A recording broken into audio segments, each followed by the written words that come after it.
का, जहां पर वज़ीर-ए-आज़म शहबाज शरीफ इस वक्त खिताब कर रहे हैं। Assure you कि I will investigate this matter और मैं इंशाल्लाह सही जो फैक्ट्स पर रिपोर्ट जो है वो लेके इंशाल्लाह मैं हाजिर हूँगा। मगर इसमें भी कोई दो राय नहीं कि पहली मई के बाद लोड शेडिंग में कमी ज़रूर वाक़या हुई है, लेकिन मैं कतन इसको इन्वेस्टिगेट करूंगा और ख़ुद मैं जनाब नूर आलम खान साहब को इनवाइट करूंगा, रिक्वेस्ट करूंगा कि आके हम बताएंगे और मुतल्लिका जो अफसरान हैं उनको भी मैं इंशाअल्लाह बुलवाऊंगा। हकीकत यह है जनाब स्पीकर कि जब हमने 3.5 हफ्ते पहले इक़्तिदार संभाला, एक झुर्लू की पैदावार और धांधली की पैदावार हुकूमत से आईनी तरीके से इस मुल्क की जान छुड़वाई, तो फैक्ट ये है कि मुल्क के अंदर जो बिजली पैदावार करने वाले जो प्लांट नस्ब हैं उनकी कैपेसिटी डिमांड से अल्हम्दुलिल्लाह ज़्यादा है। और इसका जनाब स्पीकर आपको अच्छी तरह इल्म है, मगर अफसोसनाक बात यह है कि माजी की इस हुकूमत ने ना तेल वक्त पे मंगवाया ना गैस वक्त पे मंगवाई। और जब गैस दुनिया की मंडी में सस्ती तरीन थी, $3 पर यूनिट, उन्होंने गैस नहीं मंगवाई और महंगा तेल मंगवाते रहे। और ये पूरी दुनिया जानती है कि वो जो तेल ऑयल माफिया है, कार्टेल है, वो हुकूमत के नर्व्स पे छाया रहा और इस तरह सस्ती तरीन गैस हमने नहीं खरीदी और अरबों रुपए का नुकसान इस मुल्क को पहुंचवाया। इसके अलावा आप जानते हैं, आप माशाल्लाह मिनिस्टर, आप वाटर एंड पावर भी रहे हैं, इस मुल्क के वज़ीर-ए-आज़म भी रहे हैं, आपको अच्छी तरह इल्म है कि साल में इन प्लांट्स की रिपेयर मेंटेनेंस होती है। पिछले दौर में मियां नवाज शरीफ की हुकूमत में एक SOP बनाया गया था कि इनकी जो मरम्मत है, रिपेयर मेंटेनेंस, उसको सर्दियों में कराया जाए ताकि लोगों को लोड शेडिंग ज़्यादा तंग ना कर सके। मगर शूमी किस्मत, क्या कीजिए इस नालायक तरीन और करप्ट हुकूमत का, कि जिन्होंने इसकी परवाह नहीं की और गर्मियों में वो प्लांट्स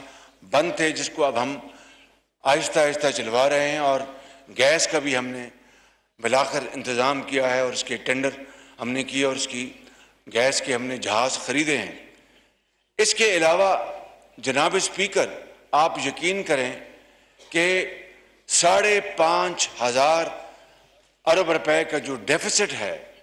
जो गैप है इस वक्त, फिजिकल डेफिसिट, वो तारीख का सबसे ज़्यादा वो डेफिसिट है। और इन 3.5 पौने 4 सालों में जनाब स्पीकर, जो 2018 में पाकिस्तान के जो मजमूई जो कर्जा जात थे, इन पौने 4 सालों में उसमें 80-85% इजाफा कर दिया गया। कर्जे ले लिए गए, मगर एक नई ईंट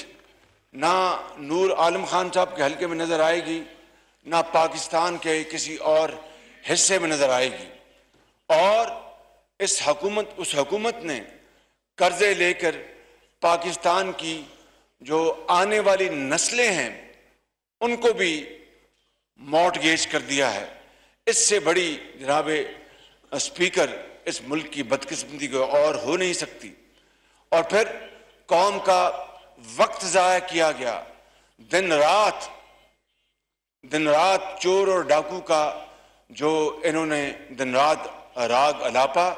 उससे आज कौम तकसीम दर तकसीम हो चुकी है, जहर घोल दिया गया है।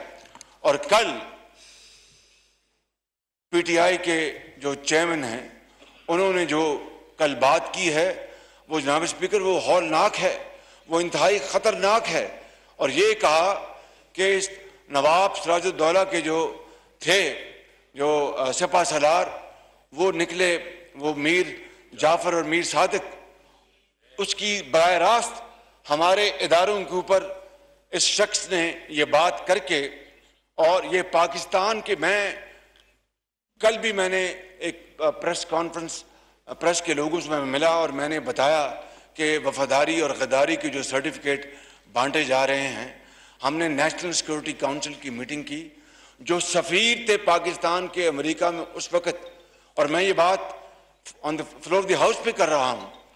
With fullest responsibility at my command, honourable speaker, Safeer Sahab ने कहा कि मैंने जो ख़त लिखा था, ख़त में मैंने ये लिखा था कि हमें वो धमकी आमेज गुफ्तगू थी वो, लेकिन ये गद्दारी या साजिश का अंतर कहाँ से निकल आया। ये अल्फाज उस सफ़ीर के हैं जो उस वक़्त अमेरिका में मौजूद थे पाकिस्तान के, और जिन्होंने ये हुकूमत पाकिस्तान को ख़त लिखा था। ख़त NSC में पढ़ा भी गया, और फिर जब एलामिया जारी हुआ तो उसमें जो आखिरी जुमला हर बात कह देता है कि साजिश का कोई दूर दूर तक कोई ना सबूत है, ना कोई निशान है। अब अगर धमकी की बात की जाए तो जनाब स्पीकर हेनरी किसिंजर ने मरहूम जुल्फ़िकार अली भुट्टो को एटमी ताकत बनाने के हवाले से क्या कहा था, आप इसको अच्छी तरह जानते हैं। धमकी के हवाले से जब 9/11 हुआ तो आर्मिटेज ने, जो अमरीकी जो उसको ऑफिशियल थे, उन्होंने पाकिस्तान के उस वक्त के जो ऑफिशियल थे क्या धमकी दी थी, ये भी रिकॉर्ड का हिस्सा है। अगर धमकी की बात की जाए जनाब स्पीकर, तो फिर 1970 में मरहूम याह्या खान को और जो रूसी जो क़यादत थी वो क्या उन्होंने धमकी आमेज ख़त भी लिखा और बातें भी की। और अगर धमकी को ले लें तो हर रोज़ हम हिंदुस्तान की हुकूमत को धमकियाँ देते हैं, वो हमें धमकियाँ देते हैं, तो क्या वो साजिश है। खुद इमरान नियाज़ी ने यह कहा था कि मोदी को मैं मुबारकबाद देता हूँ, वो आएगा तो कश्मीर का मसला हल होगा। उसने फिर फ़ोन तक ना लिया और फिर अपना अला हज़रत क्यास। ये धमकी की तारीख तो बहुत लंबी है। असल बात यह है कि उसमें साजिश का अंसर जनाब स्पीकर कहाँ से निकला। मगर कल जो इमरान नियाज़ी ने जो बदतरीन गुफ्तगू की है पाकिस्तान के इदारे के बारे में, और सिराजुद्दौला का नाम लेके और मीर जाफ़र का नाम लेके एक मिसाल जो दी है, इससे ज़्यादा कभी हरकत कोई और हो नहीं सकती। यह मैंने कल भी मैंने जो आपसे अर्ज़ कर रहा था अभी 5 मिनट पहले कि कल मैं जब ऑनरेबल जर्नलिस्ट को मिला जो यहाँ पर भी कुछ मौजूद होंगे, मैंने कहा कि जो ये तमाम बातें करके मैंने कहा कि मैं ना साजिश की बात कर रहा हूँ इमरान खान के हवाले से, ना कोई और बात कर रहा हूँ। शॉर्ट ऑफ दैट आप जो भी कह लें, लेकिन कल जो उन्होंने खुद जो जहर उगला है इदारे के बारे में पाकिस्तान के खिलाफ, ये एक साजिश है, उस इदारे के खिलाफ एक साजिश है। अगर इसको आइन और कानून के रास्ते से ना रोका गया तो खुदा ना खास्ता जनाब स्पीकर, ये मुल्क अल्लाह ना करे मेरे मुंह में खाक, ये फिर शाम और लिबिया की एक बदतरीन भयानक तस्वीर बन जाएगा, जहां पर आज शहरों के शहर आज कब्रिस्तान का वो मंजर दिखा रहे हैं। लाखों लोग वहां पर मारे गए और वहां पर तकसीम दर तकसीम हो चुकी है। खुदारा ये खुदादाद मुल्क पाकिस्तान, हजरत कायद आज़म की अजीम तहरीक और लाखों मुसलमानों की जो उन्होंने कुर्बानियां दी, उनके खून के बदले ये पाकिस्तान मार्ज़ वजूद में आया है। आज अगर आप इक़्तिदार में नहीं हैं, आप तो लाडले थे, आपको बच्चे की तरह दूध पिलाया इस इदारे ने, आपको 3.5 साल उन्होंने, मैं जनाब स्पीकर आपकी खिदमत में और इस मुअज़्ज़िज़ ऐवान की खिदमत में अर्ज करना चाहता हूं, बिला खौफ तरदीद के 75 साल में इस मुक़्तदर इदारे ने पाकिस्तान की किसी हुकूमत, किसी वज़ीर आज़म को इस तरह सपोर्ट नहीं किया जिस तरह इमरान खान नियाज़ी को किया था, ये उसकी बदकिस्मती थी कि उसके बावजूद भी ना कुछ सीखा, ना किया, ना कारकर्दगी, ना खिदमत की कौम की। ये सपोर्ट इस इदारे ने जो इमरान खान को दी है 75 साल में ना इसकी मिसाल मिलती है, ना आइंदा कभी मिलेगी। मैं तो एक लाइटर वे में कहा करता था और कहता हूं कि इसकी जितनी सपोर्ट इस लाडले को मिली, अगर 20% या 30% आपको या किसी और को या हमें मिली होती तो हम इस मुल्क को इस तरह, जिस तरह जहाज उड़ता है इस तरह ले चलते अल्लाह ताला के फजलो करम से। मगर इस तमाम तर सपोर्ट के बावजूद यह बुरी तरह नाकाम हुआ। और आज ना